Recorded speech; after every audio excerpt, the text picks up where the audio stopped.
Na zadnji tekmi prvega kroga nove sezone sta se v novogoriškem športnem parku udarili ekipi Gorice in Domžal.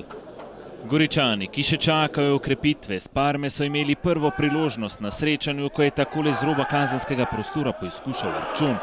Po podaji Usmanija pa je edini zadetek na srečanju z glavo dosegal Alen Ožbolt in Domžalčane povedal vodstvo z 1:0. Domžalčani so uspeli zadržati jedro ekipe in dodati nekaj posameznikov, medtem ko je goriška vrsta precej spremenjena. A domači so imeli kar nekaj lepih priložnosti v prvem delu. Po obetavnem prodoru Žigona ste videli poizkus Široka.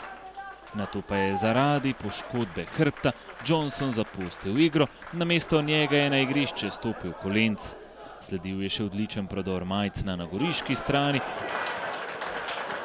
in poizkus Živca s kakšnih 20 metrov na domžalski strani. V drugem polčasu so imeli več od igre spet Goričani. Najprej Majcen zaposlil Žigona, ki je meril nenatančno. Nato smo videli izjemno priložnost Domžalčanov, ko je žoga le za las grešila desno vratnico. Do konca srečanja smo videli še nekaj poizkusov. Najprej tegale Žigona, nato so imeli priložnost za povišanje rezultata tudi Domžalčani, a ne na eni, ne na drugi strani se žoga ni zatresla in končalo se je z domžalsko zmago 1:0.